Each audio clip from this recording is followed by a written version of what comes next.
Today I'm going to share my little DIY piece that I made to protect my AD300 when shooting outdoors when it's windy. And before we start, to illustrate how it happens, here's Manny Ortiz's video. My goal was to create a little lip that protrudes out of the backside of the flash with a material that's flexible enough to absorb shock and with a clamp that's strong enough to hold it in place upon impact. First thing you're going to need is a thing called a vinyl wall base, and it's in the tile section. And it looks like this.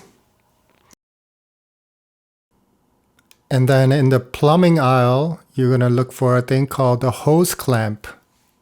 And it looks like this. Now first, I'm going to measure the circumference of the flash. I marked it with a pencil a little longer than the circumference so that there is a room for overlap. It cuts very easily with a box cutter. After it's done, this is the piece I'll be working with. So before I get to the next part, I want to warn you that there's an optical sensor on top that this will be covering. So if you're someone who uses that feature, this will be a problem. However, if you use a trigger to shoot outdoors, it's not a problem.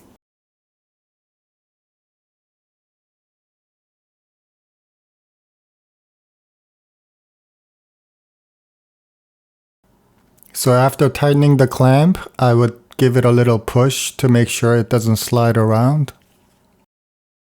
I wanted to cut this part off, but I didn't have the tools. So once you're done, it should look like this. Something I didn't notice while I was making was that I am covering 2 of the 4 air vents on the sides. I think I'm going to cut this shorter later. So as a bonus tip, I want to recommend this counterweight that clamps onto the bottom of your light stand.